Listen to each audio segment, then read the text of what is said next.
My great pleasure to moderate today's webinar on the CTBT and the 10th NPT Review Conference. Let me begin by expressing my thanks to the meeting's organizer and host, the CTBTO, and its close collaborator, the United Nations Office of Disarmament Affairs. My task today is primarily to serve as the traffic cop, and I'll assume that role in a moment. First, however, I want to emphasize the importance of today's topic as it pertains to the increasingly fragile and deteriorating international arms control infrastructure of which both the NPT and the Comprehensive Nuclear Test Ban Treaty are vital cornerstones. The issue also is more pertinent than ever given the dangerous notion that is being advanced in some quarters about the need to prepare for the resumption of nuclear testing. For those who promote such ill-considered views, I remind them that the pursuit of a prohibition on nuclear testing is featured in the preamble of the NPT and is figured prominently in every review conference consensus outcome document. As such, it would be unusual and unfortunate if on the 50th anniversary of the entry into force of the NPT and the 25th anniversary of the treaty's indefinite extension, states parties to the NPT were not to reaffirm the centrality of the CTBT to nuclear disarmament and non-proliferation and urge the entry into force of the CTBT at an early date. So much for my brief substantive remarks. Let me now turn to our first speaker, the individual on our program who for the past 7 years has been synonymous with the CTBT. I am, of course, speaking about Dr. Lassina Zerbo. Since assuming his post as Executive Secretary of the CTBTO in August of 2013, Dr. Zerbo has dedicated himself day in and day out to promoting the treaty's entry into force. He has done so with a combination of stamina and creativity, including the creation in 2016 of the amazingly successful CTBTO Youth Group. Without further ado, it's my honor to give the floor to my friend and champion of the CTBT, Dr. Lassina Zerbo. Dr. Zerbo, you have the floor. Thank you so much, Bill. And let me start by thanking the organizer, Jose Rosenberg and ODA in New York, and of course, Ryan and Keegan at maneuvering the technology here in Vienna.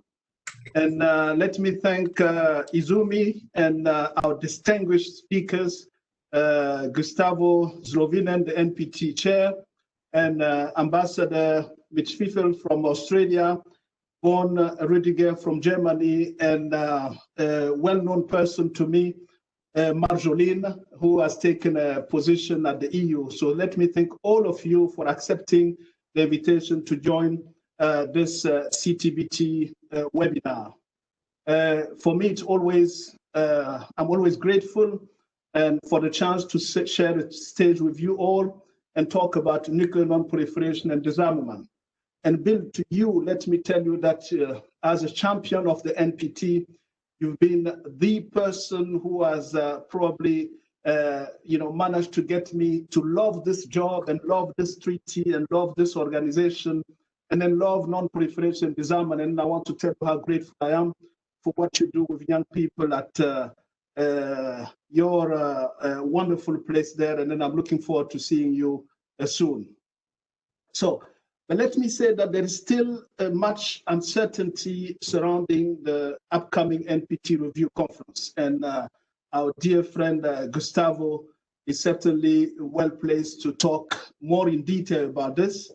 But however, I believe it is necessary to continue preparing for the eventual convening by exploring the issues that will be discussed and debated by NPT parties. So, strengthening the implementation of both the NPT and the CTBT as a concrete nuclear disarmament measure is becoming more important than ever. And I look forward to what promises already to be an educational and engaging discussion as I see our youth group member as well on board. The distinguished speakers that you are in this event may well get into the granular detail about today's topic. But what I wish in kicking off this discussion is to provide a wider angle view of the importance of the NPT and the CTBT and how we should be thinking about these treaties as we approach the 10th NPT Review Conference.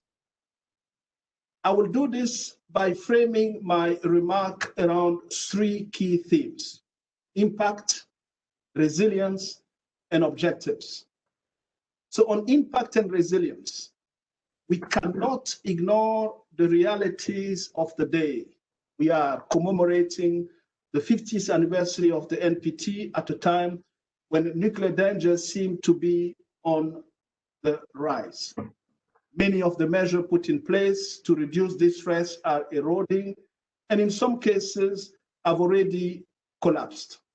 Moreover, the COVID-19 pandemic has brought to the fore potential vulnerabilities in our international institutions, as well as the growing risk that they could be undermined and rendered ineffective in the face of a global catastrophe.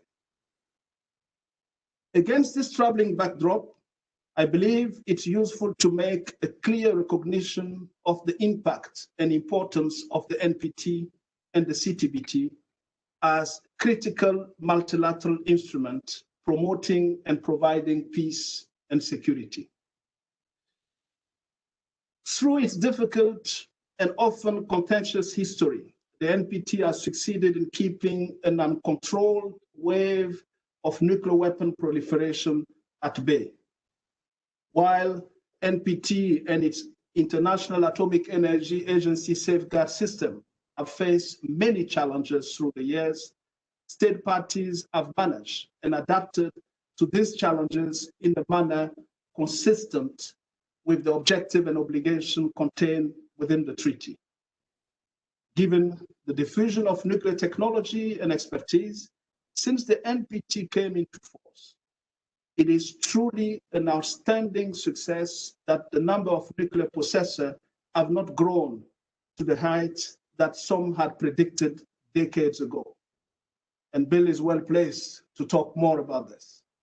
In this light, the impact of the NPT, along with its IAEA safeguard system, as a foundation of the nuclear non-proliferation and disarmament regime cannot be underestimated. And its resilience in the face of great technical, legal, and political challenges has been proven through the evolution of its safeguards framework and the ability of parties to utilize its review process to strengthen its implementation. One of the most commendable successes of the NPT was, in fact, the negotiation and the adoption of the Comprehensive Nuclear Test Ban Treaty, a goal that had predated the NPT but could never be fully achieved. While yet to enter into force, it is difficult to argue against the dramatic impact of the CTBT since its adoption. Nuclear testing has driven the history of nuclear weapon development. Importantly, the CTBT and its prohibition of all nuclear explosion prevents any repetition of the catastrophic consequences of nuclear testing on human health and the environment. But as many of you already know, the impact of the treaty and its verification regime can be seen in many other areas as well. The CTBT has effectively democratized, and that's something that one of my predecessors, Sir Tibor, used to talk about, and enlightened, democratized the capability to detect signal of nuclear explosion that was once the exclusive domain of nuclear weapon states. This is achieved through the build-up and sustainment of our verification regime. A verification regime that is strong and fragile, and we can come to this during the discussion. But the CTBT has a robust training capacity building program. Through this activity, we enable state members to both participate more actively in the verification of the treaty, as well as enjoy the side benefits of an expanded base of national technical expertise and equipment. And we could host an entire webinar series on the impact of the massive amount of monitoring data that can be utilized in cutting-edge scientific research in countless fields of study. I mentioned resilience. Yes, the resilience of the treaty can easily be understood by its endurance through nearly 25 years of non-entry into force, and yet the provisional operationalization of its verification regime. I'm sure Bill will remember one person was quoting the CTBT as a zombie. And I said at the time that yes, the CTBT might be a zombie, but the good thing is that a zombie never dies. And that's what the resilience is all about. So in fact, many have called the CTBT a victim of its own success. For even before entry into force, the treaty has succeeded in solidifying the non-testing norm to a degree that even the mere discussion of conducting nuclear explosive testing unleashes a flood of concern and criticism from the international community. And ODA has managed to get the Secretary General to be one of the advocates of the CTBT whenever we had a nuclear test explosion. So while the treaty has faced political, financial, and technical challenges since its adoption, it has thus far withstood the test of time. And that's what a zombie does anyway. This is testimony to the dedicated support of our member states who continue to promote and advocate for the treaty and support its verification regime. But more so than in many years, there is a reason for concern about the vitality of the treaty, because we're witnessing growing fears that the global norm against nuclear testing has started to come under pressure. Some even question how long support for the CTBT and its verification can sustain without the treaties entering into force. And that's why I was talking about fragility. And let's not forget that some are trying to now link transmission of data to the commitment to the entry into force or the ratification of the CTBT. And those are challenges that we're facing. And this is why it is so crucial to explore how the NPT parties can promote the treaty and support the CTBTO through the upcoming NPT Review Conference. And there, Ambassador Slovenian, we're counting on you and we're counting on ODA to do that. Because by advancing the treaty into force and universalization of the CTBT, we strengthen and we will strengthen the implementation of the NPT by making good on a key article, Article 6, disarmament commitment. Now, I've talked about impact and resilience. I'll finish with the objectives. In closing, I wish to briefly discuss the importance of keeping in mind the objectives of the NPT and the CTBT as we approach your review conference, Ambassador Slovenian, if you allow me to say this. Both the NPT and the CTBT are means to an end and not the end themselves. Therefore, we must simply ask ourselves, what is that we are really trying to achieve? For I sometimes fear that we lost sight of the forest for the trees during the discussion and debate around the NPT and the CTBT. In my part of the world, it's like saying, I'm showing you the moon, and then you're focusing on my finger. So although there is a saying that procedure is substance, in many cases, the substance falls prey to the procedural, and we fail to be mindful of the end goals in the process. Even after its entry into force, let's not forget the CTBT and its prohibition on nuclear testing is not the end.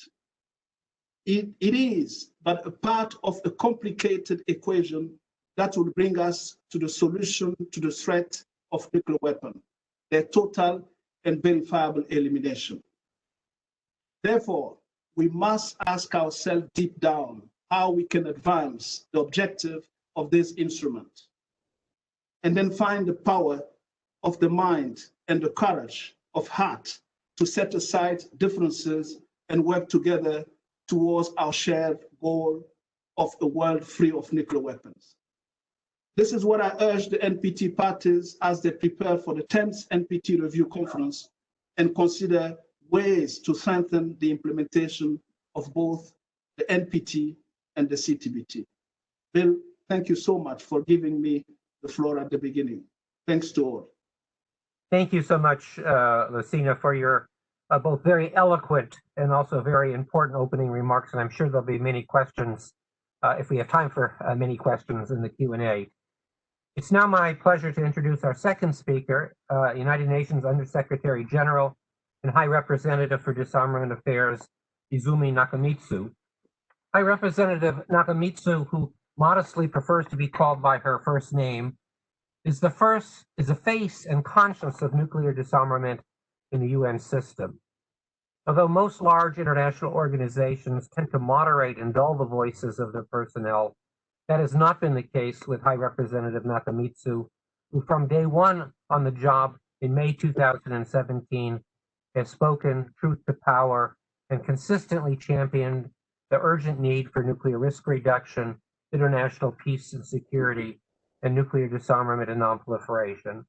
It's my privilege to give the virtual podium to Her Excellency, my friend, High Representative Nakamitsu. Izumi, the floor is yours. Thank you. Thank you very much, Bill, for that exceedingly kind introduction. Executive Secretary Dr. Lassina Zerbo, distinguished panelists, excellencies, ladies and gentlemen. At the outset, I would obviously like to thank Dr. Zerbo and the Provisional Technical Secretariat for convening today's event, and for the fruitful cooperation, of course, between the CTBTO and UNODA as we carry out our work to achieve the common goal of a world free of nuclear weapons. Today's meeting comes at the critical time as we shift into a high gear, if you will, in preparation for the 10th Review Conference of the Treaty on the Non-Proliferation of Nuclear Weapons, or NPT, which is tentatively scheduled to take place from 4th to 29th of January next year, 2021. The COVID-19 pandemic has upended all of our worlds, often with tragic results. It has also disrupted our efforts to create a safer and more secure world, including through the postponement of the review conference. However, for the sake of all the world's security, it is vital that we carry out with our work, including by holding events such as this one, which help to maintain momentum and lay the ground for success at the 10th Review Conference. Unfortunately, as we all know, multilateral disarmament, particularly as it relates to nuclear weapons, is under duress. Relations between nuclear-armed states are increasingly antagonistic. The bilateral framework that formed the linchpin of strategic stability between the two largest nuclear-armed states is collapsing, and multilateral agreements are fraying. In the context of the CTBT, allegations of low-yield nuclear tests and reports about the possibility of resuming nuclear tests have threatened the global norm against tests.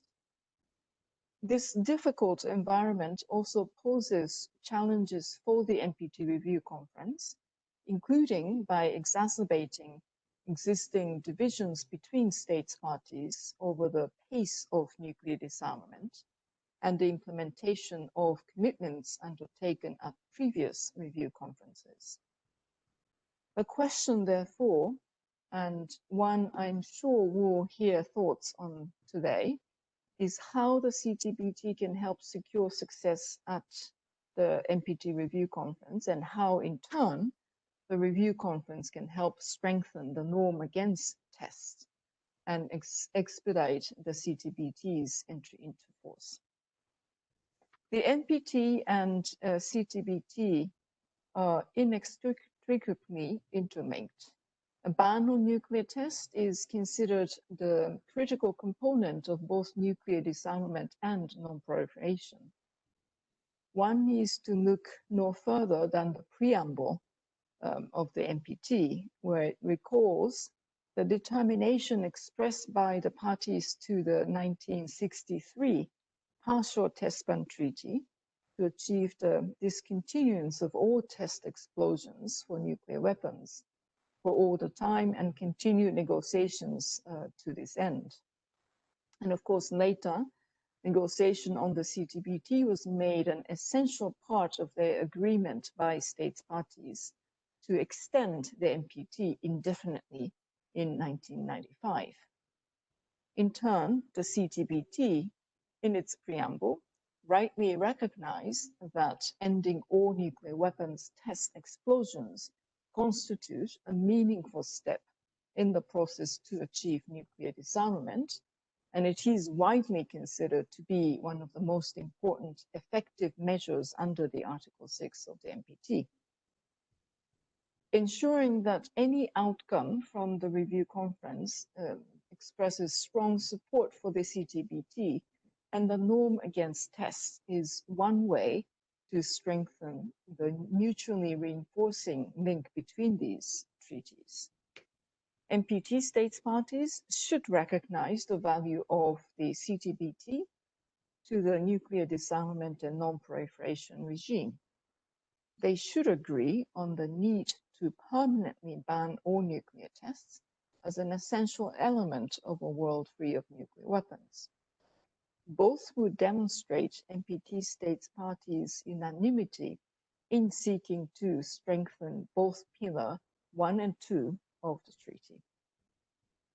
States parties should also urge all Annex II states to sign or ratify the CTBT without delay to bring about legally binding prohibition, and for all states that have not done so to join the treaty and strengthen its near universal status.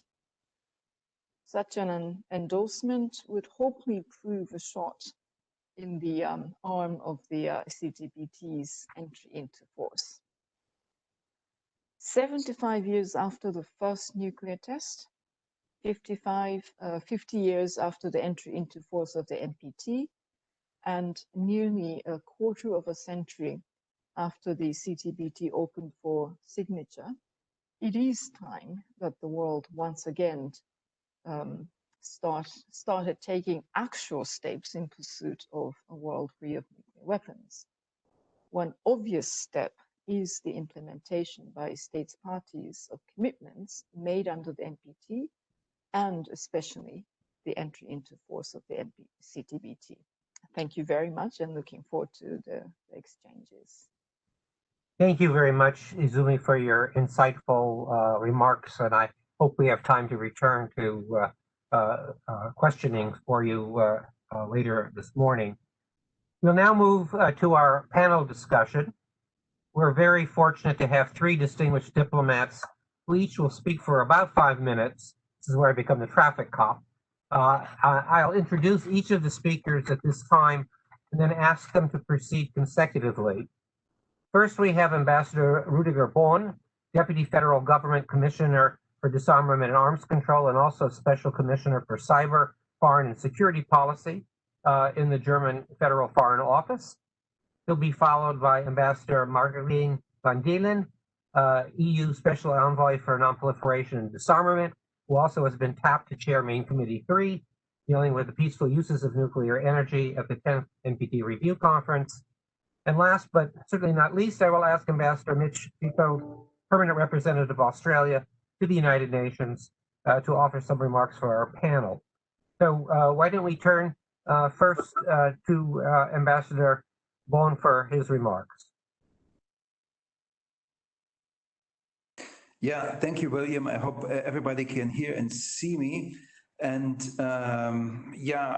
thank you for inviting me to this distinguished panel. I would like to start by saying that the NPT is at a critical juncture. Over 5 decades, this landmark treaty has crucially contributed to containing nuclear proliferation risks and spreading the benefits of peaceful nuclear applications. It also served as a multilateral framework to bring down nuclear arsenals from Cold War levels. Today, geopolitical tensions, proliferation crises, and the standstill in nuclear disarmament burden the treaty. Against this background, the postponement of the NPT Review Conference is not only a problem, it can also be a chance that we must seize to thoroughly prepare the review conference. 2021 is the year to renew our resolve to implement the full spectrum of commitments under the NPT, notably on nuclear disarmament and non-proliferation. CTBT can play a crucial role here.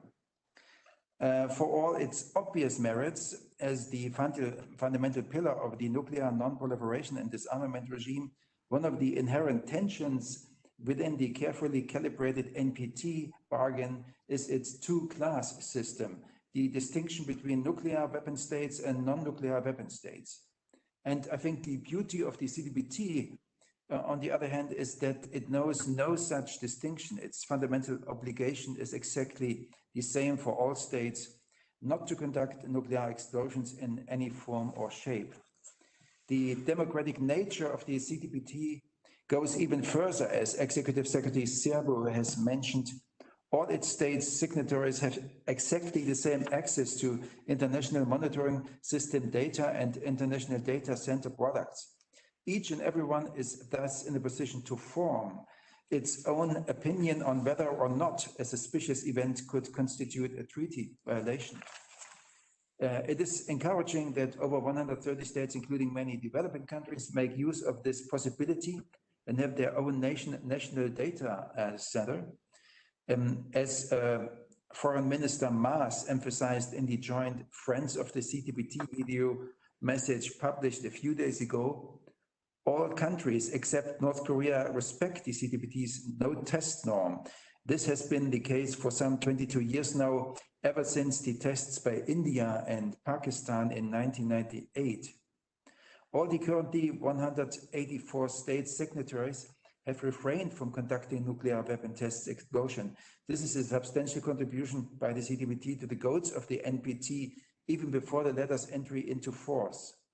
And it is remarkable that a treaty not yet in force exerts even greater normative authorities than other treaties that are in force but still continue to be violated by some.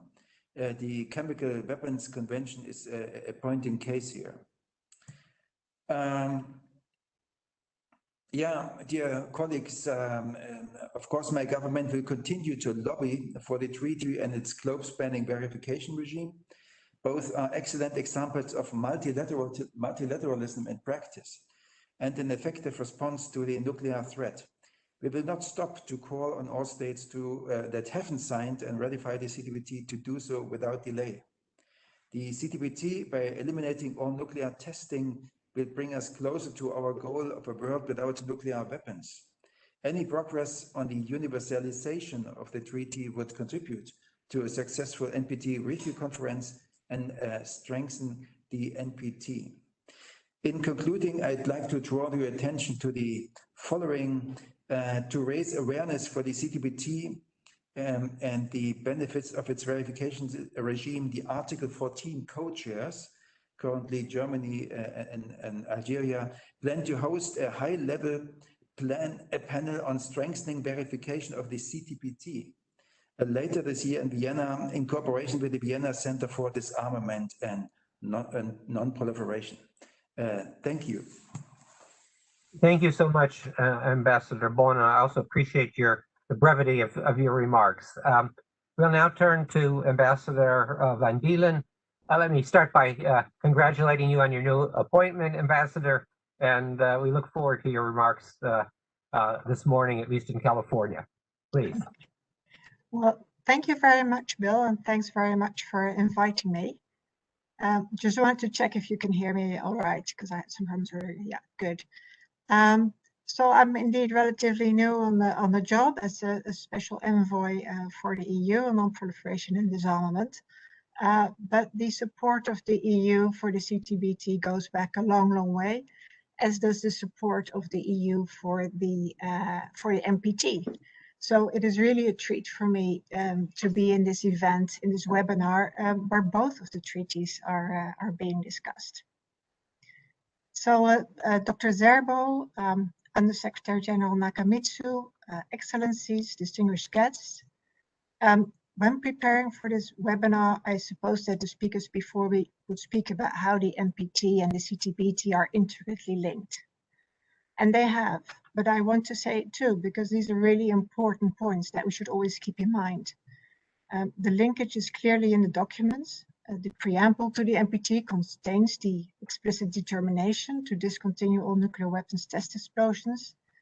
And in addition, the CTBT has played an important role in the 1995 decision to extend indefinitely the NPT. On top of that, in the 13 practical steps that were agreed by NPT states parties in 2000, commitment to the CTBT was the first of them. And this was reiterated and added on in the 2010 NPT Review Conference. But one doesn't really have to be a scholar of NPT documents to realize the intricate linkages. The CTBT contributes to disarmament and non-proliferation by constraining the development and qualitative improvement of nuclear weapons. And in doing so, it is an effective measure of nuclear disarmament and non-proliferation. And that then brings it straight back into the NPT. Now, the theme of this webinar is how to advance the CTBT at the next NPT Review Conference. And I think here we do not need to reinvent the wheel. We have a minimum line, a very good set of actions that was agreed to at the 2010 Review Conference. And we reaffirmed the vital importance of the CTBT's early entry into force by endorsing this as one of the 64 practical steps. And 5 more steps were added to that, confirming the importance of the signature and ratification, upholding the moratoria, still very valid today, recognizing the contribution of the conference on facilitating entry into force, promoting the entry into force in regional and national levels, and fully developing the verification regime. These actions are still very valid today and need to be implemented. The European Union will continue to promote a comprehensive, balanced and full implementation of the 2010 Review Conference Action Plan. And we would encourage all states to do the same. But the question then is how? Well, we have plenty of instruments, and some of them have already been mentioned before by earlier speakers. And these instruments can broadly be grouped in 2 sets. First, on entry into force of the treaty, we have a number of dedicated international mechanisms to keep us focused. There's the biannual Article 14 conferences, the sessions that the Group of Friends organize in alternating years, the annual General Assembly resolution on the CTBT, the actions in the UN Secretary General's agenda for disarmament, and many events organized by groups of states, etc. But there's also many out-of-the-box approaches, such as the Group of Eminent Persons, the Champions Presence Initiative, the CTBTO Youth Group. It's very important to engage a new generation. In these settings, these groups, the many benefits of the treaty can be highlighted, not only for disarmament and non-proliferation, for our security, but also the scientific and societal benefits of the CTBTO. In addition to these international fora, it's important to discuss and advocate the CTBT in meetings with countries that have not yet signed or ratified the treaty. And here I'm proud to say that the EU consistently does so. And I also want to note in this context that no linkages should be made between ratifications of one state or another, and that each of the remaining Annex II states should show leadership to bring the treaty closer to entry into force. Because promoting entry into force can and should be done by all. Now, the second set of instruments that we already have is related to the already mentioned magnificent international monitoring system. which is indeed the world's largest, most inclusive, democratic, and most sophisticated multilateral verification system we have. The IMS merits and needs our continued support, and this is work we can all undertake, be it diplomatically, practically, scientifically, and/or financially.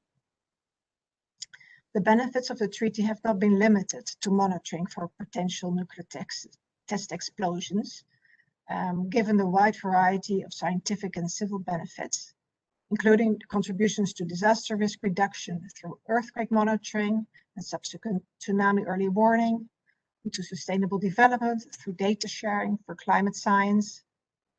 And to make best use of our collective investment in the IMS, the EU also advocates fully exploiting potential benefits of civil and scientific applications of IMS data. Funding for capacity building for developing countries is available so that everyone can benefit. And it's good to realize we have achieved very much in building the IMS in the time that has passed since the 2010 Action Plan. Mr. Moderator, Bill, I would not have mentioned the previous points if we did not have an unwavering EU-wide support for the CTBT and the NPT. The EU has a long track record in being active in all of the instruments I just mentioned, and by providing substantial financial and diplomatic resources to underpin these efforts.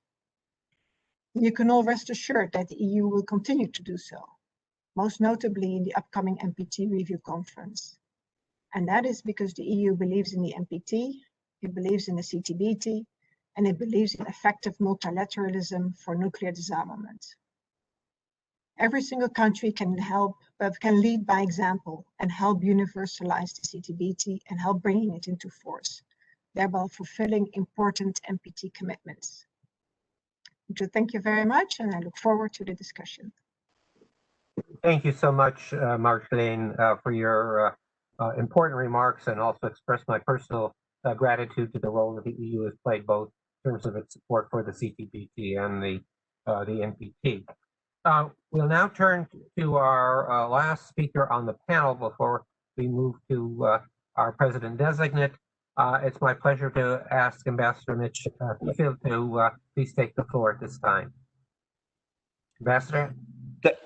Thanks very much, Bill, and it's great to join such an esteemed panel. And can I thank Dr. Zerbo at the outset for introducing zombies into our discourse today. I must confess, one of my guilty TV streaming pleasures are dystopian post-apocalyptic zombie dramas. Anyway, thanks for bringing the concept there. Also, can I say thanks to the CTBTO Liaison Office in New York for organising this event, and thanks to CTBO for its work here in New York to promote the treaty and to keep it in the front of all of our minds. Australia, for its part, has long championed the CTBT. We host the third most monitoring stations as part of the international monitoring system. We're the co-chair of the CTBT group of friends, which I should mention released a video statement featuring the foreign ministers of all 6 members recently. We co-lead with New Zealand and Mexico the annual resolution on the CTBT under the UN First Committee. And of course, we urge everyone to sign on as a co-sponsor. We're proud to have played a significant role in the history of CTBT. It's been enmeshed with the NPT from the outset. The NPT RevCon in 1995 had the negotiation of a universal and internationally verifiable comprehensive nuclear test ban treaty as part of the grand outcome that saw the NPT extended indefinitely. When this was stuck in the Conference on Disarmament in Geneva, we brought it to the General Assembly in 1996, and it was opened for signature later that year. The CTBT has been a key part of our nuclear family ever since. In 2000, we formally welcomed the CTB into the fold. 5 of the 22 disarmament-related actions in the 2010 Action Plan are CTBT related. We've helped drive this deepening relationship ever since. Our annual CTBT resolution under First Committee picks up on the 2010 Action Plan to maintain a strong international focus. This focus will be an important input into next year's RevCon. Even though the CTBT has yet to enter into force, as we've all discussed, this hasn't slowed us down. But we do urge and always take the opportunity to urge the 8 remaining Annex II states to ratify without delay. The CTBT, as other colleagues have mentioned, has 184 members. It's one of the most subscribed treaties in history. But more than that, all but one country respects the prohibition against nuclear testing in all its forms as a norm of international law. The path to achieving a world free of nuclear weapons must include a permanent ban on nuclear testing. And the link between the NPT and the CTBT is clear. Ending nuclear testing is a globally verifiable way, is an effective way to progress both disarmament and non-proliferation. As Australians, we're sometimes asked why this piece of the puzzle matters to us in particular. Well, the simple answer is that we've lived the impact of nuclear testing. Australia hosted 12 nuclear tests between 1952 and 1963. It took almost half a century to remediate the land, and we're still working to help affected Indigenous communities today. We're also a Pacific nation. The South Pacific saw around 300 nuclear tests, and while children around the world were in history or science classes, and that's often where they heard about nuclear weapons testing, for generations of Australians, it was current events through which they learnt about nuclear weapons testing. Looking ahead, we'll continue to be active in a range of other efforts to promote the CTBT in the lead up to RevCon next year. One way we'll do this is through the Cross-Regional Non-Proliferation and Disarmament Initiative, or NPDI, that Australia currently coordinates. Having been formed to promote the implementation of the 2010 NPT Action Plan, the 10-member group marked its 10th anniversary this year. We'll be consulting with NPT states parties and others soon on a set of recommendations for RevCon, including for the CTBT. We'll also work through the 6-member CTBT group of friends that we co-chair with Japan, which I've mentioned. We couldn't hold our biannual meeting in New York during UNGA because of COVID, but I've mentioned the video message which is available there. In addition to outlining the reasons the CTBT needs to enter into force, that video also has some great footage of the diverse international network of monitoring stations, not to mention some great shots of the Australian outback. Another mark of Australia's commitment to the CTBT is that we nominated Dr. Robert Floyd as Australia's candidate for the Executive Secretary of the CTBTO.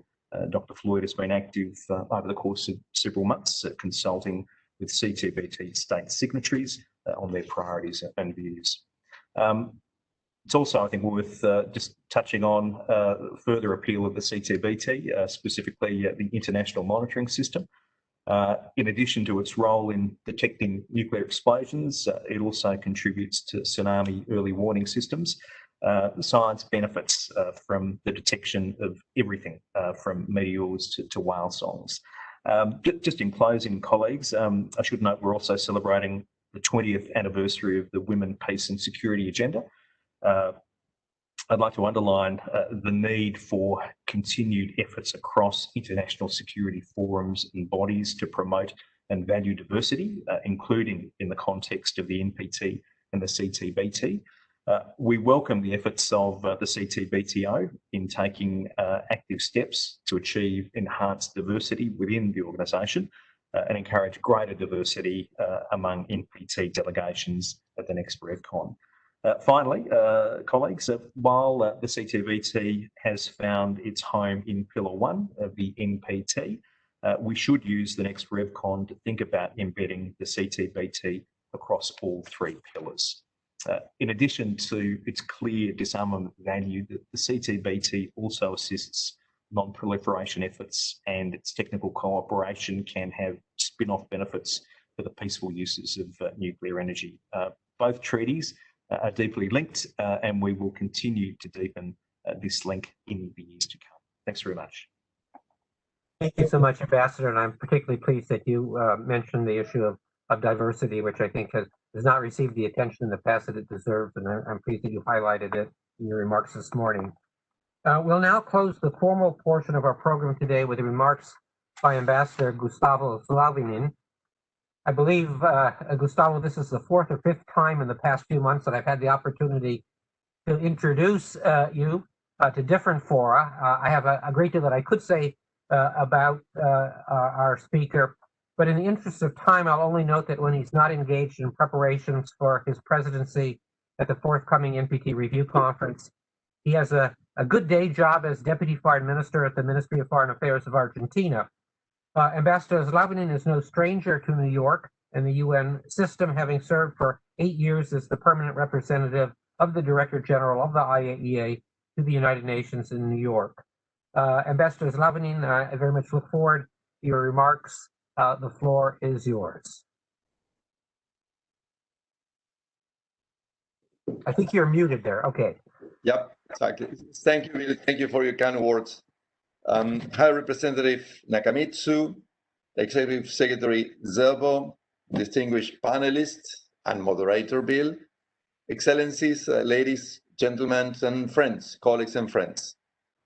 My sincere thanks to the Provisional Technical Secretariat of the Comprehensive Nuclear Test Ban Treaty Organization, CTBTO, for arranging today's virtual event. The series of NPT-related webinars organized by the UN Office for Disarmament Affairs, UNODA, during the COVID-enforced postponement of the 10th NPT Review Conference have been both well-received and effective in maintaining momentum towards the review conference. They have allowed, among other things, that state parties could engage among each other, but also with experts and other stakeholders, such as civil society and the youth, on the issues most vital to the treaty, to the NPT. So I'm very glad to see that the CTBTO Provisional Technical Secretariat is taking up the cause, and I thank the personal commitment by Executive Secretary Zerbo on that. Now, before I start my remarks, let me express my sympathy and solidarity with those states and people suffering from the COVID-19 pandemic. It is a constant reminder that we must remain vigilant against global threats with direct consequences for the entire world's population, not least from the threats posed by nuclear weapons. As we have heard today, there is a high level of interdependency between the NPT and the CTBT. So I appreciate the panelists' thoughts and views on how this linkage can be used to further strengthen both treaties. The need to ban nuclear testing was central to the negotiations of the NPT, as we have heard today, and the CTBT constitutes one of the most important effective measures under Article 6. Likewise, pressure to negotiate the CTBT was instrumental to the indefinite extension of the NPT 25 years ago, back in 1995. As I have consistently said at events such as this, and Bill mentioned 4 or 5 of those ones, it is not my responsibility, and I will continue to stress this, to dictate, establish in advance the substance of any outcome from the review conference, what that outcome should include, or even what should look like. That is entirely the prerogative of state parties. It is, however, my role as President-designate to facilitate an outcome that is balanced across all three of the NPT's pillars, which are obviously nuclear disarmament, non-proliferation, and the peaceful uses of nuclear energy. Now, the CTBT is integral to both pillars 1 and 2 of the NPT, and as an integral element of a world free of nuclear weapons, and as an essential roadblock to the development of nuclear weapons, it is both a disarmament and a non-proliferation measure. It is an effective brake on the qualitative and quantitative improvement of nuclear weapons. For these and many other reasons, the CTBT has been an important element of every NPT Review Conference outcome since 1995, as state parties have rightly recognized the importance of an in-force CTBT to the goals of the NPT. Now, in my ongoing consultations with state parties through the NPT regional groups, governments and delegations have understandably been primarily concerned with the logistics and arrangements for the 10th Review Conference. When and how will it be held? However, they have also held discussions on substance, and there have been many calls for a reaffirmation of support for the NPT and for all commitments undertaken as state parties at previous review conferences. And these would obviously include all commitments to bring about the entry into force of the CTBT. So when the review conference is held, I expect support from the vast majority of state parties for an outcome that includes a strong endorsement of the CTBT. Such an endorsement will likely seek to bolster entry into force and universality, while praising the effectiveness and strengthening of the international monitoring system built by the CTBTO and the international norm against nuclear testing. In the context of nuclear disarmament verification, I hope that state parties will recognize the CTBTO's leadership in this field, especially in the integration of new technologies into its work. Also, supporters of the CTBT advocates of a strong nuclear disarmament and non-proliferation regime, with the NPT as its load-bearing column or pillar. Such a regime is in the security interests of all states to prevent any use of nuclear weapons and bring about their elimination, or what we said, the goal of a world free of nuclear weapons. It is therefore in the interest of all states to both realize and enforce CTBT and ensure a fully implemented and robust NPT. And I believe that the 10th NPT Review Conference is an opportunity to help achieve both. Thank you, and I look forward to hearing and answering your questions. Thank you, Bill. Thank you so much, Mr. President Designated. It's really wonderful that you were able to join us, and appreciate your very perceptive remarks. Perhaps most extraordinarily, we are a minute ahead of schedule, even though we started a few minutes late, which is great because we now turn to the Q&A portion of our event. A number of questions already have been submitted, but I also encourage those of you who have been stimulated by this morning's discussion to submit your questions via the chat function on your screen. Given the very large number of virtual attendees, well over 300, I'll select a number of your questions and we'll ask one or more of our speakers to respond. We'll continue with this Q&A process until about 25 minutes after the hour, at which time I'll ask the speakers if they have any closing remarks, and we'll try to end promptly at 30 minutes after the hour, because I know some of our speakers have to depart at that time. So the first question, this is one that I received in advance from the CTBTO, and reflects the fact that according to the breakdown that was sent to me, we have, I think, 27 CTBTO youth group members. So it's not surprising that we have a question directed to both Dr. Zerbo and to Ambassador Zalvinin, which comes from a member of the CTBTO youth group. And the questioner asks, how can youth play a role in the implementation of the CTBT and the NPT as mutually reinforcing treaties? And the question continues, what can we do as youth to contribute to a world free of nuclear weapons?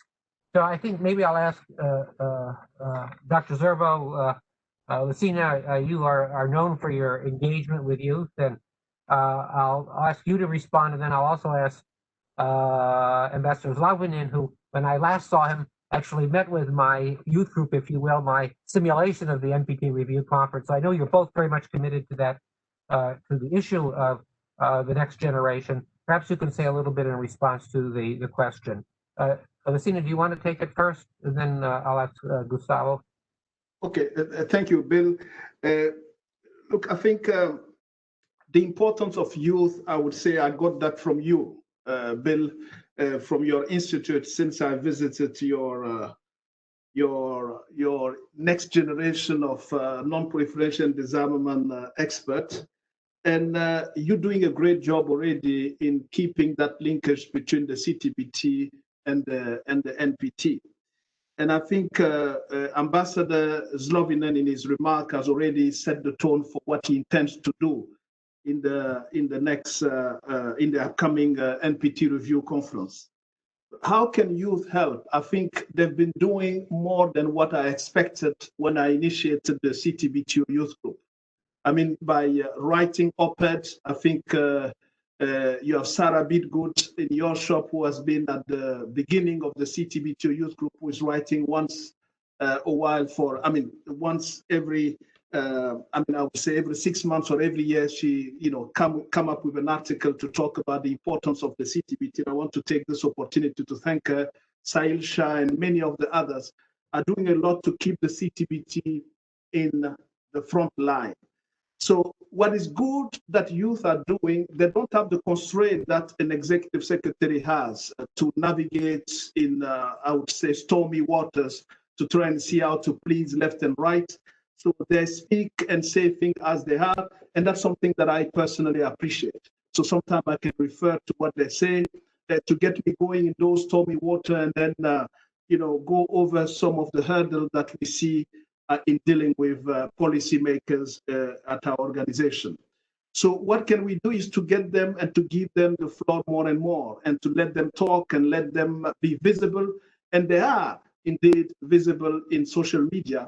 And that's something that's helping a lot, the Comprehensive Nuclear Test Ban Treaty, and much appreciated. I think on the NPT front, they will do, and I'm sure they're talking about it already. Ambassador Zalvinin will have them around him to help them make sure that there is no path to a world free of nuclear weapon that doesn't go through the CTBT entering into force, as mentioned already. Thank you. Thank you very much, Dr. Zerbo. Mr. President Designate, would you like to respond to the question as well? Gustavo, please, you have the floor. Sure. Thank you, Bill, and thank you, Lassina, for also your comments and also your involvement with the youth. I think just we need the next generation, as we call it, because the youth is going to inherit, unfortunately, a very challenging and difficult world, because our generations, Lassina, Bill, I think we are in the same generations, and unfortunately, we have not managed to improve the overall situation, at least when we talk about the goal of achieving a world free of nuclear weapons. We have not succeeded on that. So it will be up to the next generation, to the youth today. It will be taking up important roles in the future, both at governments and civil society, academia. They will be up to them to continue with this struggle. I think just, the best way for them to be prepared for when that time comes, is obviously by getting engaged on these issues, to learn about these issues, but also to come up with new ideas and initiatives that maybe just our generations, older generations, we are lacking. We are always so much focused on this problem. We have been seeing this problem for the past 30 plus years, like in my case, yes. And probably we need fresher looks at these problems. And that's what, the youth can bring up to. But also the youth and the next generations can put a tremendous pressures on their respective governments, as Lassina said that. They can speak, freely, and they don't have, just high positions to protect. So I think just this is what I have to do, put pressure on that. And I said that my remarks in the Security Council in February, the NPT should not be a closed club.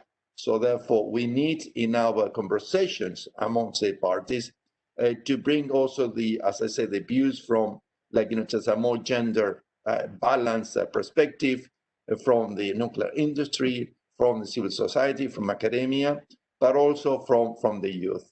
And for that reasons, the presidency is promoting, not organizing, but promoting 3 parallel, not events, but meetings during the 10th Review Conference, and one such event will be about the next generations of NPT and what they can bring to the table.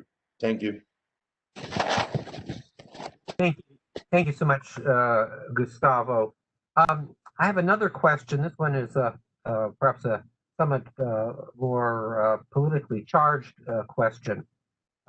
It reads, how should NPT states parties who support the CTBT respond to the allegations from the United States about Russian activities that are inconsistent with the zero-yield CTBT standard, and credible reports that U.S. officials have discussed the possible resumption of nuclear testing to send signals in nuclear negotiations with Russia and China? The question ends, what steps can be taken by states that support the CTBT to reinforce the non-testing norm in these 2 areas? And so I open direct that question to any of the panelists or our speakers who would like to take them. I can, in my professorial role, perhaps call upon someone to respond, but first I'll ask for volunteers, and I can't see all of you on the screen at the same time, so let me see who would like to take that question. Marjolijn, would you like to, I'm waiting for somebody to jump in, but you're always prepared, so why didn't I see if you would like to respond if you could, and then I can turn to others as well. Well, thanks so much, Bill. This accusations or discussions about compliance by one state or another with the CTBT, those discussions really need to take place in the CTBT context, not in the NPT, and also not in a public arena where they cannot be resolved. It could be the CTBT context is the most appropriate one, or bilateral if they are of bilateral concerns. So that will be my very short answer to that politically charged question. Okay, who else would like? Anybody else would like to take that one? Trying to see. Okay, Dr. Zerbo, Lassina, please go for it. Yeah, a politically charged question. I think that's probably easier for a scientist to take on. Bill, on the zero yield, I wanted to say something. The concept and notion of zero yield came to me first time when I had a great discussion with wise men like Bill Perry and George Shultz in Stanford. I remember that was many years ago. They told me this has been a difficult subject, and they wanted to see how officially they can see Russia committing to the zero yield notion of the CTBT. And I think what I've tried then was to, and that was one of the articles that I published with Deputy Foreign Minister Ryabkov a few years ago, was precisely to get this outcome. And that was done and then mentioned in the article that was co-signed with Deputy Foreign Minister that they are committed to the zero yield. And that leads me to what our dear friend Marjolijn said. In this context, I think I agree with her that this discussion should be in the context of the CTBT. And then, as you said, that this is it's a question to state party. We are open to give whatever technical information we have, which we do all the time, to state party to fuel this type of discussion and then come up to an agreement. At the end of the day, what we always say, it's entry into force of this treaty that could be helpful to diffuse those type of concerns. But in another hand, it showed that the CTBT is important. It showed that nuclear testing is still an issue to be taken seriously, and that the entry into force of the CTBT is well to be seen in the context of the NPT discussion, the upcoming 10th conference. So that's what I could add. Yeah. Thank you very much, Dr. Zerbo. Yes, Ambassador Fifield, please. Thanks, Bill. In your comments, Bill, you mentioned media reporting speculating about what one state might do in response to what they might believe another state might do. And I guess I just make the observation that media reporting speculating doesn't constitute a change in the policy of a state. You know, we're confident. We hope that all will uphold the norm. We take on good faith what is said, and the CTBT. Well, it has a network to measure, to detect things that might happen. So they're just my observations on the way through. Thanks. Thank you, Ambassador. Trying to see a moment here if I can see if there are others who wish to say more on that. I don't see other hands up, but if I don't see you and you wish to speak in the future, just interrupt me. I have another question, but let me also just make note to those who are kind of backstopping this this program. I'm not receiving many questions on my chat screen, so if in fact there are lots of them coming in that I'm not observing, somehow please direct them to me. But let me, I do have a question that relates to the DPRK, and it asked, what are the realistic possibilities of engaging North Korea on the CTBT and or the NPT? Not directed to anyone in particular, but I think it's a reasonable question for us to discuss, and I would welcome anybody who would like to speak here. Anybody want to take the floor about how does one, in fact, deal with the DPRK in the context of the NPT or the CTBT? I might note that as far as I can tell, the states parties to the NPT have not really even agreed among themselves whether technically the DPRK remains a member in good standing in the NPT or not, notwithstanding their announced decision to withdraw from the treaty. So there is some murkiness even regarding its continued relationship to the NPT. Anybody want to talk about mention that? Let me Dr. Zerbo, let me put you on the spot, because I remember being with you and the members of the Eminent Persons Group on a visit to the demilitarized zone. I think we maybe even stepped into the portion of the conference room that was on the North Korean territory.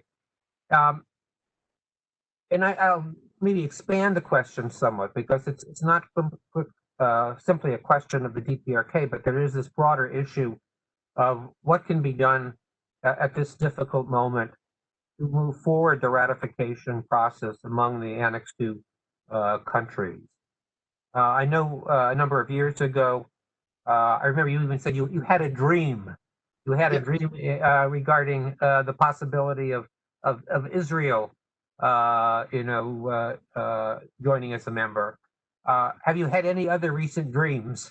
And could you share them with us with respect to the issue of expanding the membership of the CTBT? Yeah, Bill, for any other dream, I can tell you that I dream every day in dealing with the youth group members, because they help me to hope, and then to be hopeful that this treaty could certainly enter into force.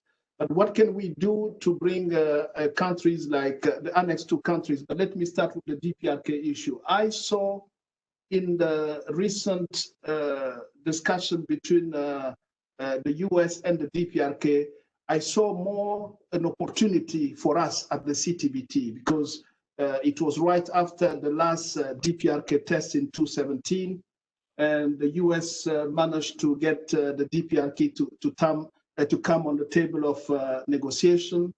And then I was certainly, and nobody will blame me for that, hoping to see the CTBT come on the table to get the DPRK to commit. Already they haven't done any tests since those discussions, and then bringing them to commit by joining the CTBT and engaging in the discussion with us would have been a great follow-up to those discussions, US DPRK, and then help the CTBT to move on. Because we are in the kind of deadlock that the 8 remaining countries, none of them is moving. But I think, as mentioned by Marjolijn, I think any leadership from any of the 8 remaining countries would be helpful to get the CTBT in progress. And if among the youth group we're able to bring members from, I think, roughly all the 8 remaining countries, it means that our hope remains on those youth groups. And Bill, I always give the example of one of your students who is now in the professional disarmament non-proliferation world. She was told by, I think, one of her uncles or mentors in a country, why do you want to study disarmament, and why do you want to focus on the CTBT, or why you want to focus on the CTBT youth group? She went on to joining you there, and then to be one of the most active CTBT youth members. I just don't want to name her here to not put her on the spot.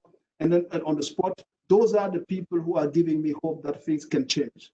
About Israel, as I say, it was after my visit a question of when, not a question of if. I'm still on the when, and then hoping that the when will be shorter than anything else. Thank you very much, Dr. Zerbo. Do we have any other dreamers on the panel who would like to comment on the issue that was just addressed by Dr. Zerbo? I don't see any, but please speak out if I'm missing you. Okay, I have another question. Let me see, it's not coming up on my screen, but it was sent to me, and I'll read it to you. It says, it has been over 2 years since the state has signed the CTBT, a new state presumably. While many remaining non-signatories do not have extensive nuclear facilities, some have declared intentions to expand their nuclear research and power generation capabilities, with some concerns regarding their long-term intentions. Would requiring such states to at least sign the CTBT as a condition of nuclear supply help strengthen non-proliferation norms while advancing progress toward CTBT universalization? So again, this may be somewhat politically charged, but that was a question that was directed to me. I don't have the name of or an affiliation, but I'm not going to try to infer who asked the question, but I would be pleased for any of our speakers to try their hands at responding to the question. I'd be particularly pleased if some of you who have been more reticent to speak out to join in this panel discussion. Anybody care to talk about this? Yes, please. Thanks. Thank you very much, Marjolijn. You're my star student at the moment here. And I'm not even your student. Imagine that. No, I just, with these type of ideas and suggestions, it is always very important to keep in mind in the big picture, does it help or does it strengthen the CTBT and the NPT, or doesn't it? You know, this maybe not just only this one, but more in general. You hear very good ideas that seem very logical and that make a lot of sense.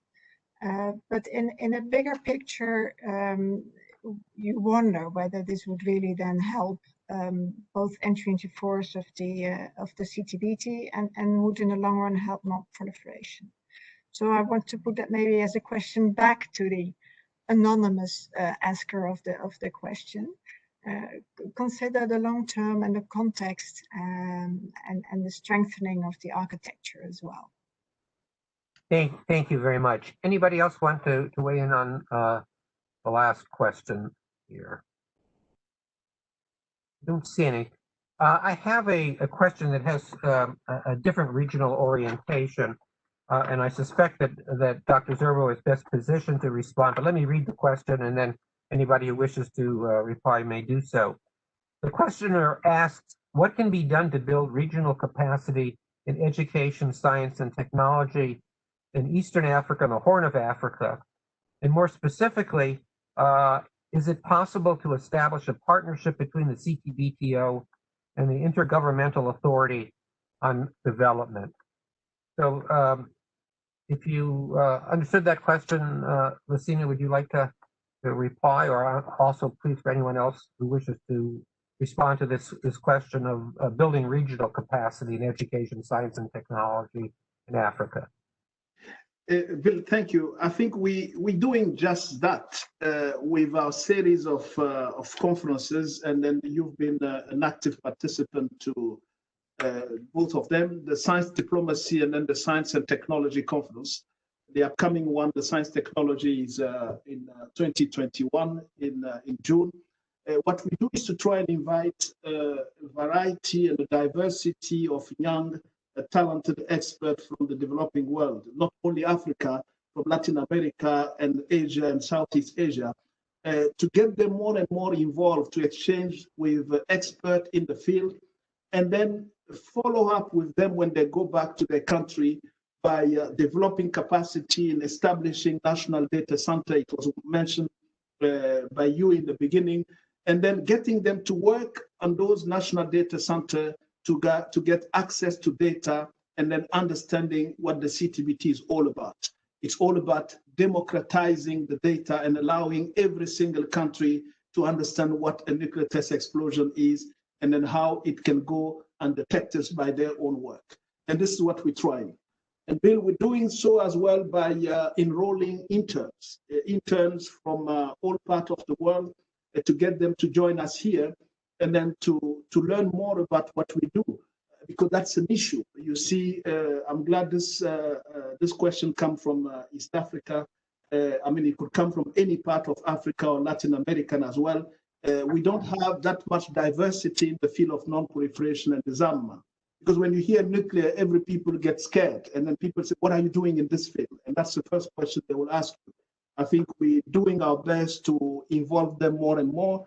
And the CTBT youth group is right now having more people and a diversity of people from all parts of the world, including Africa recently. And then we'll try and continue in that along those lines to get more and more people involved. But what we do, and then thanks to the European Union funding, as mentioned by Marjolijn, the European Union is giving us money to precisely involve people from the developing world. And then this has been, we've been doing this successfully to get people from all over Africa and the rest of the developing world to join the CTBT work. Thank you very much, Lassina. I think we're at the part of the program where we're going to have closing remarks from all of our speakers, and I think we'll proceed kind of in reverse order so that we have Gustavo Slavinin with any parting words of wisdom that you'd like to convey. I know you have to leave promptly at the half-hour mark. So, Mr. President-designate, some words of wisdom, please, before you leave us. Thank you, Bill. Just very briefly to say that I'm very pleased to have been invited to participate in this webinar. I thank the CTBTO Technical Secretary for having organized that. Support provided by UNODA and other panelists and members.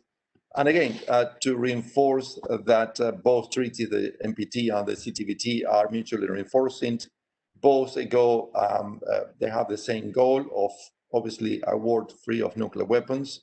There's so much to be done, even though the current international security environment is not just conducive for maybe negotiations or just making progress towards that, and particular implementation of Article 6. I'm an optimist that, and I hope that when the 10th NPT Review Conference is held, that the state parties will raise to the challenge and come up with concrete ideas and practical steps, including the universalization of both the NPT and the CTBT, and to work together for those goals, as well as full implementation of Article 6 and other elements of the NPT in the next 5 years. And I'm hopeful. I'm hopeful that, as I said, regardless of the negative international security environment, the progress can be achieved. Always I say that to me, the definition of success of our review conference is not defined by an outcome document, but by the commitment by the state parties to continue enforcing their obligations under the NPT and to work together for the next review cycle in the next 5 years. So I believe that events like today's help put together the ideas, the concepts, and the views, and even to facilitate the conversations among state parties, even if that conversations entails disagreements, and I welcome disagreements. But the question is, if the state parties agree to sit down together and discuss those disagreements, and then find a common denominator, that is, it's about keeping the validity and the health of the treaty, the NPT in my case, obviously, but the CTBT, obviously, because they are fundamental to the peace and security of our world. Thank you. Thank you, Gustavo. I think I speak on behalf of everybody who is part of our webinar today, and wishing you the best of luck as you consult with parties in advance of what we hope will be a very successful review conference. Let me ask Ambassador Fifield if he has some parting remarks that he would like to make. Yeah, thanks, Bill. Just three quick points. The first, starting with the first question that you posed on behalf of participants in relation to youth and how they can make a contribution to the work that we've been talking about today. And I guess part of the answer to that depends on where they live. If they live in one of the 8 remaining Annex II states that have yet to ratify, then they have a particular focus and a particular role that they can play in encouraging the governments to do so. So particular role for young people living in those states. I know it's self-evident, but often the self-evident is worth repeating that while we absolutely want to move the ball forward, we've got to be ever vigilant that the gains that we have made are maintained, that we don't slide back at all. And finally, multilateralism as a word usually doesn't mean a lot to the citizens of the member states of the UN. But what citizens of member states do understand is the importance of the work that we've been talking about today. So the success that we collectively have is one of the ways that the communities will measure the effectiveness of multilateralism. So we shouldn't underestimate just how important that the work that we do is, not just for what it's trying to achieve, but also for maintaining confidence in multilateral institutions more broadly. Thanks, Bill. Thank you very much, Ambassador. Marjolijn, you have the floor if you'd like to add anything to your prior remarks. Now is a good time to do so. All right. Well, also again to thank for inviting me to speak at your event. It's very necessary to keep this on the agenda, the importance of the CTBT in relationship to the NPT.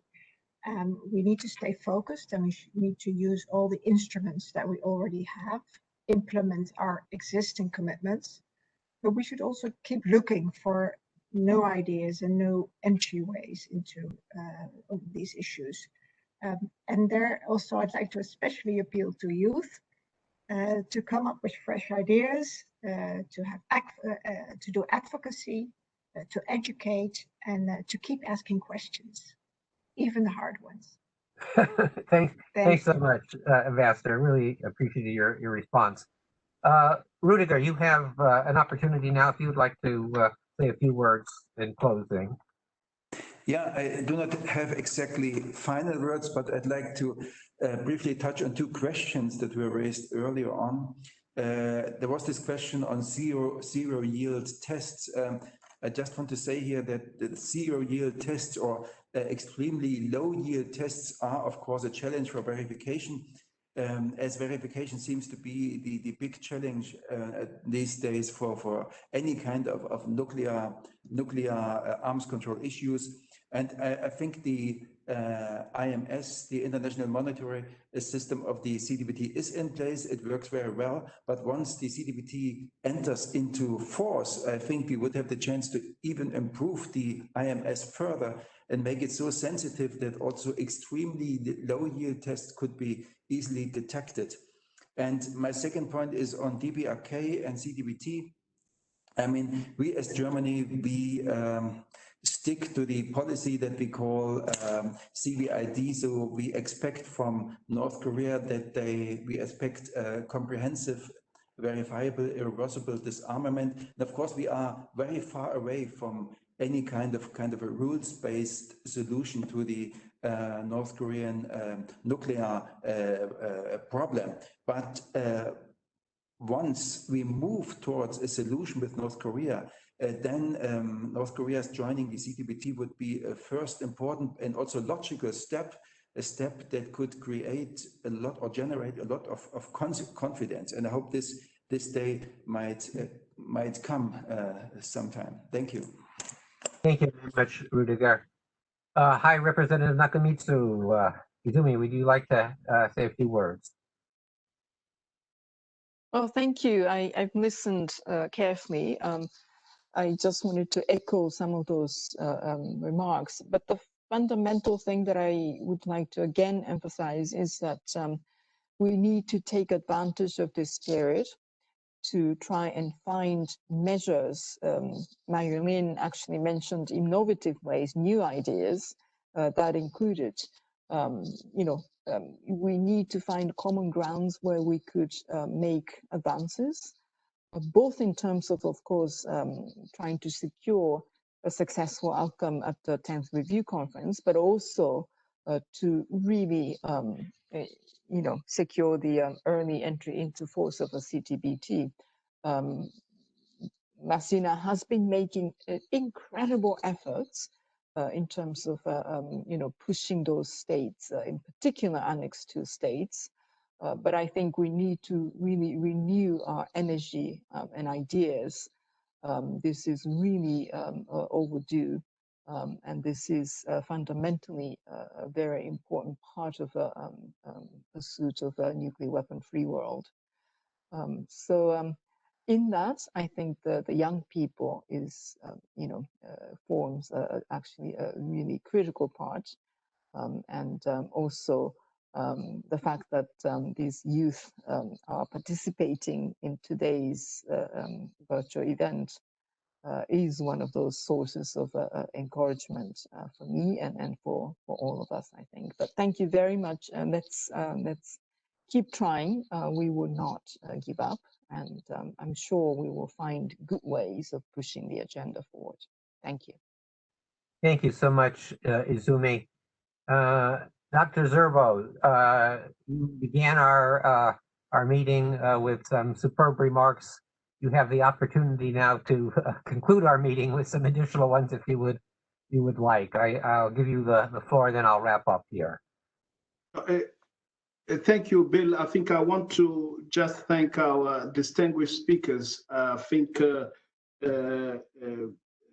Ms. Nakamitsu just basically summarized what everyone has said before, and then I can only echo the fact that we count on every single person on this panel and every one of you to help us move this agenda forward.